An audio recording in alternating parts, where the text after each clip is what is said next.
In this week's video we leave one of the best anchorages we've found in Turkey, and I get all uppity about flags and ensigns. And it's flying a Union flag. And of course that makes us look at flag etiquette. We find an amazing Clearwater Bay and get hung up on yet more illegal moorings. Lots and lots of seagrass.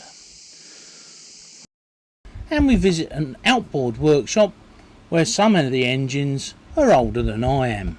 Seagull? Seagull. English seagull? Yes. Very old. Old as me. Old as me this.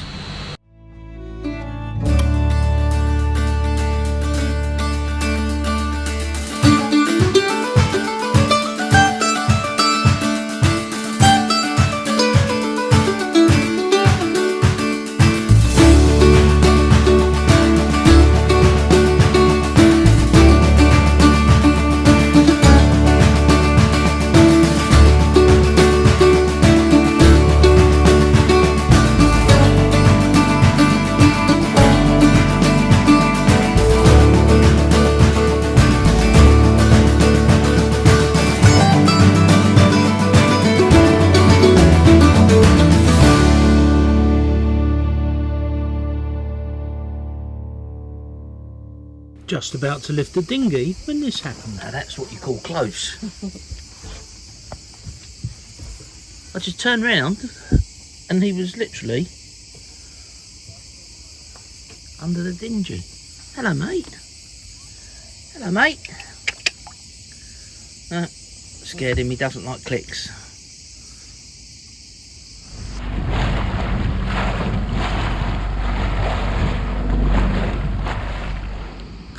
So our next to last day here. Yeah, so we're going to get the Dolmus bus into Marmaris and have a look round. Water's incredibly shallow here. If you bring your dinghy up, you've got to have it in shallow drive because it's literally 6 inches deep here. A bit further up where we are, it's probably 18 inches or so. Anyway, hey ho. We didn't film any of the time on the bus. Some people get a bit uppity when we do that. Well, we've come back into the engineering quadrant in Marmaris. First thing this morning we got a bus, the Dolmus as it's called. It came into Marmaris, and this is the engineering quarter. They call it the Sunay.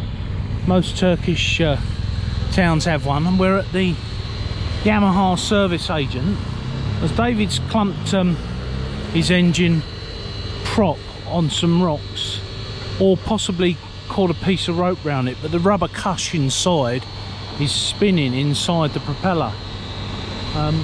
First we tried Marsport. They didn't have one. These guys have got one, but it's a slightly different pitch. So there is actually a Yamaha here that someone's bought in, which has got what appears to be the same problem. So this is the Yamaha 6. You can see the cush inside is wobbling. This type of outboard doesn't have a shear pin. It has a rubber or plastic cush inside which connects a drive sleeve to the propeller. Now what happens is when that propeller is stopped suddenly, that rubber cush or plastic drive breaks and it shears away, and this saves your gearbox, allegedly. The problem is you then need to buy a new prop, not just a cheap shear pin. The guys are trying to sort one out now. Yes.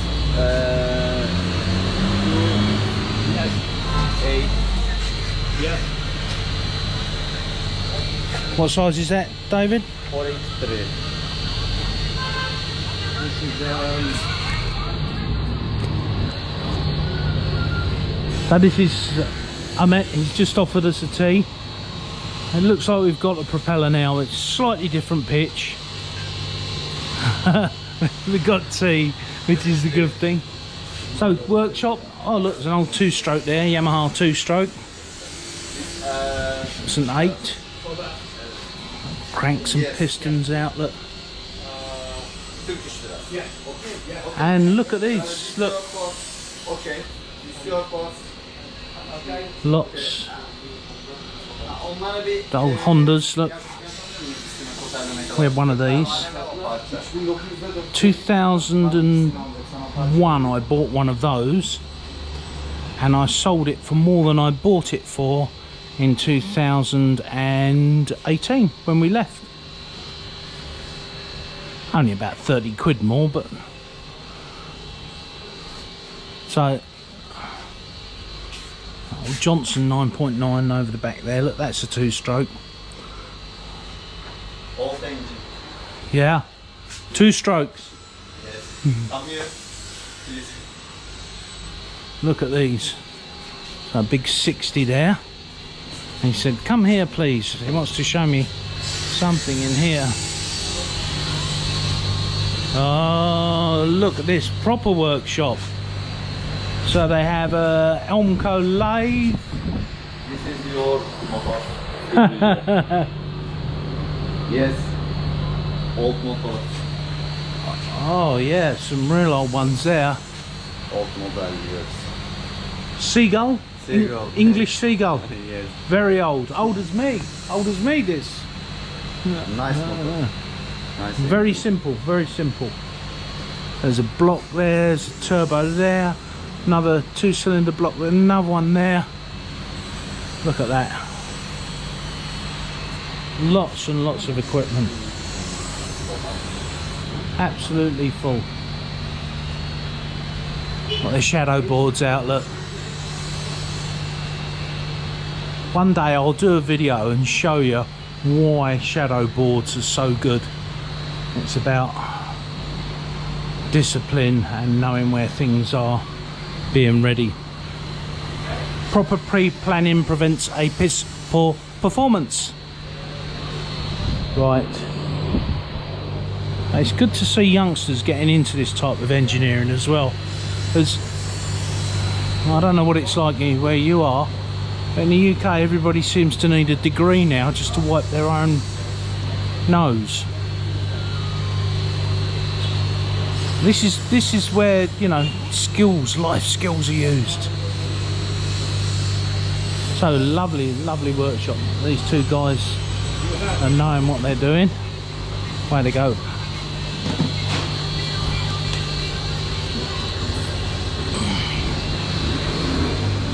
David's negotiating a new split pin now, what you Americans call a cotter pin. Got a lovely cup of chai. So we'll give him a SV Impavidus sticker, and if you come to Marmaris, come up to the Suneye, show and point to the sticker, get another bit of discount.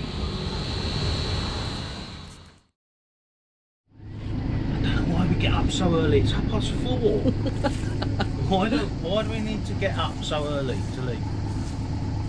It's not even 8:30. It's 10 to 9. We were up.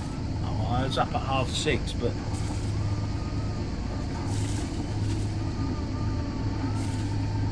leaving this lovely spot. It is so unspoiled as yet. We did have a couple of jet skis last night, didn't we? And a banana boat thing.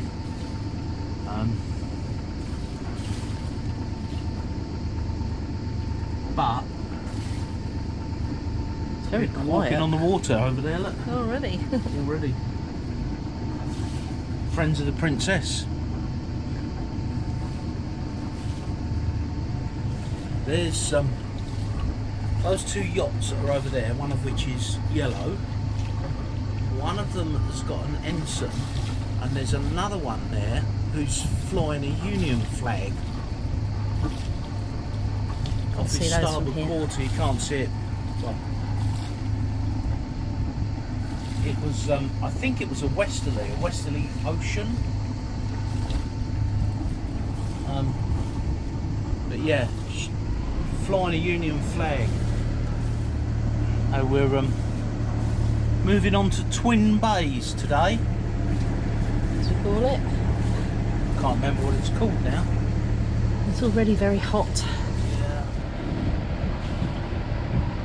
There's people swimming over there.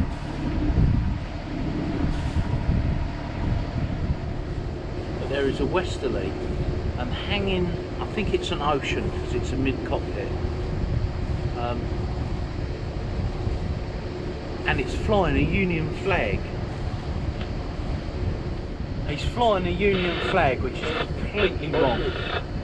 Clearly, somebody doesn't know what they're doing. So I know it annoys the Americans that a lot of the Turkish boats have got Delaware stamped across the back. They don't even know where Delaware is. And they're flying stars and stripes. Let me show you what I mean.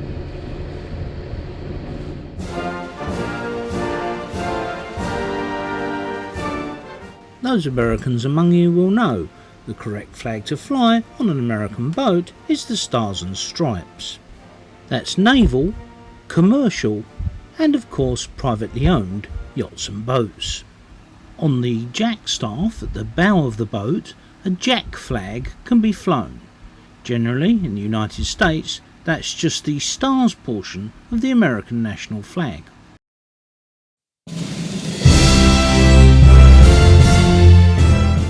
In the United Kingdom, we have the Union flag, incorrectly referred to as a Union Jack. This is absolutely not a maritime ensign. On UK vessels, we have 3 different ensigns: the white ensign, the red ensign, and the blue ensign.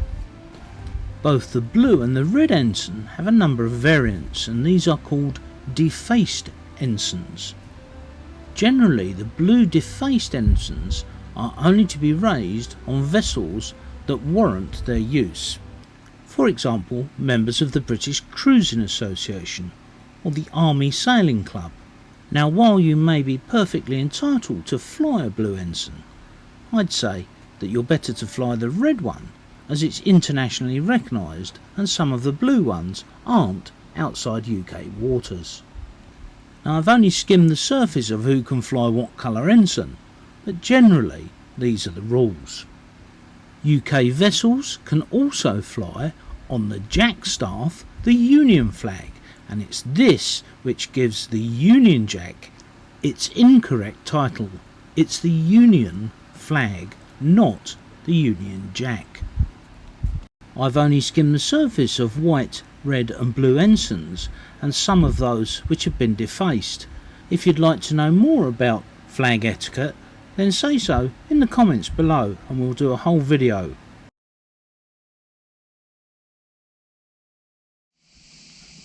Oh, that's where we're anchored at the moment. And depths are completely wrong. We've got probably 3 metres, 10 feet thereabouts of water depth. Syphilic Koyu, and we are just down the road from Datcha. So this is the anchorage. The best spots have been taken up by the mooring buoys. So look how clear the water is. So that's 10 foot, look, and it is absolutely crystal clear. It looks like it's 2 foot deep. Lots and lots of seagrass. Haven't seen a turtle yet, but we did see a lionfish. Now, lionfish is an invasive species here and they kill everything. So if you do see one in the med, you're best to dispatch it because they do so much damage. They just eat everything that's alive. One other thing, I can't really see it from here, but there are a couple of patches where there is no seagrass, like this bit here. So this has got some remnants of seagrass, but there are boulders and hard shale underneath a thin layer of mud, so your anchor will have trouble biting. It will skip along the top.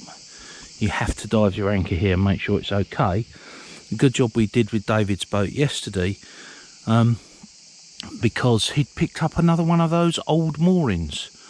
So just, I don't know if I can see it, let's I've wet the decks down this morning because it's so hot. It reminds me of 2003 when we were in Italy. We were on the shores of Lake Brescia in Italy in 2003, and it was 47 degrees Celsius. Yeah, 20 years ago. Right, so you can see there's a white mark here. That's a metal drum which has been filled with concrete and had a shackle embedded in it. Unfortunately, the shackle has rotted away, and that's where the lionfish was. There's another one. I can see it. Yeah, there's another one just here. And our anchor is, where's our anchor? It's over here somewhere, just the other side of this seagrass. David's in a patch over there. What he did was he tried to anchor over here on what looked like a sandy patch with a couple of rocks around it, and it turned out it was one of these old illegal moorings. Lots of buckets full of concrete lashed together and a big lump of chain, and it got hooked around his anchor. So I had my snorkeling gear on. I went down and untangled it. It was a bit of a palaver because it was 10mm chain, and it was quite deep, about 3 meters. And in the end, we had to put a line round it, and then lift the chain up and drop the anchor down again. Look at this water, it's gorgeous. We're out of water, and our water maker has packed up. It was working fine the other day. I've been through everything. I can't find what's wrong. Both the pumps are working. It appears to be a fault with the Clark pump. The membrane's okay, but we're not getting any water out of it at all. No water at all. So I've got to see if there's a Spectra dealer that can get me parts in a couple of days, or I can fix it. Look at that clarity of that, look. Unbelievably clean. We had some ash yesterday. There's a wildfires. They get wildfires this part of the world. It's nothing to do with global warming, climate change. It's what happens here. It's been going on for thousands and thousands of years. They get wildfires, and they had one fairly near here, and the ash was blown down. You can just see it some places on the deck.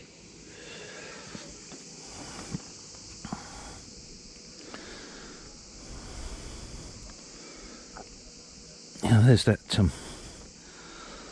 drum. It's got a piece sticking out that makes it look like a fin. It's actually got a shackle on the top end.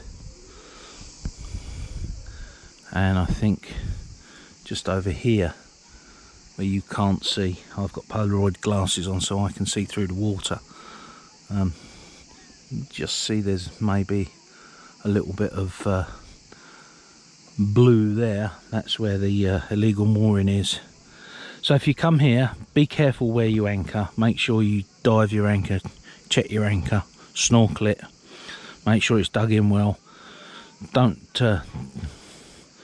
anchor on the seagrass, you'll pull it all up. It's not good holding. And just watch out for these illegal moorings that have just been left on the bottom of the seabed. Oh, battery's nearly flat on the GoPro, which is nothing new. Don't know why they don't last. The GoPro's been cutting out recently as well. Anyway, so yes, as you can see, we've just started the engine, and that silver mark there is our Ultra anchor. Now, it's dug in hard enough to keep us at 2000 RPM in reverse. I wouldn't want to be held on that in a big blow. And now I'm going to start pulling it in, which will make the boat flip round.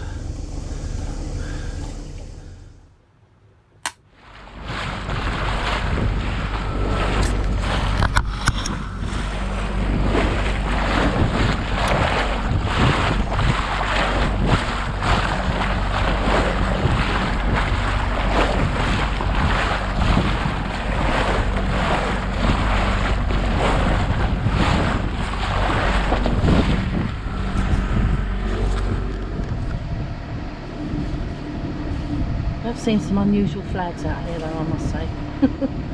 Yeah, well, they're all trying to avoid tax, aren't they? But there we go. SV Impavidus sticker on the window.